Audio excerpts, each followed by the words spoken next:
શિક્ષકોને આભા કાર્ડની કામગીરી સોંપાતા વિરોધ કર્યો છે। શૈક્ષિક મહાસંઘે વેકેશનમાં સોંપાયેલી કામગીરીની સામે વાંધો ઉઠાવ્યો। કામગીરીના વિરોધમાં પ્રાથમિક શૈક્ષિક મહાસંઘે શિક્ષણ મંત્રીને પત્ર લખ્યો છે।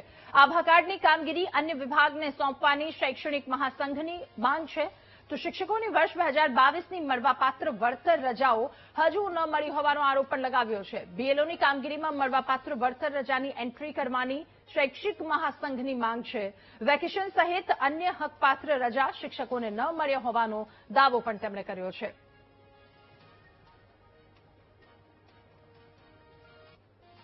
પહેલા પત્રની અંદર આભા કાર્ડ માટે જે શિક્ષકોને 9 તારીખ અને 11 તારીખ જે પ્રમાણે સીઆરસી બીઆરસી અને શિક્ષકોને જે બોલાવવામાં આવ્યા છે તે ખરેખર શિક્ષકો પોતાના હકની જે રજાઓ છે એ રજાઓ ભોગવતા હોય છે અને પોતાના પરિવાર સાથે ભોગવતા હોય છે। ત્યારે તત્કાલ ધોરણે શિક્ષકોને પોતાના વિસ્તારોની અંદર બોલાવી અને આભા કાર્ડ તત્કાલ ધોરણે કરવા માટેની સૂચનાઓ ત્યાંના શાસનાધિકારી શ્રી આપી છે અને શાસનાધિકારી સાથે સાથે એવો પણ ઉલ્લેખ કર્યો છે કે આની વળતર રજા કે પ્રાપ્ત રજા પણ ચોક્કસ મળવાપાત્ર છે।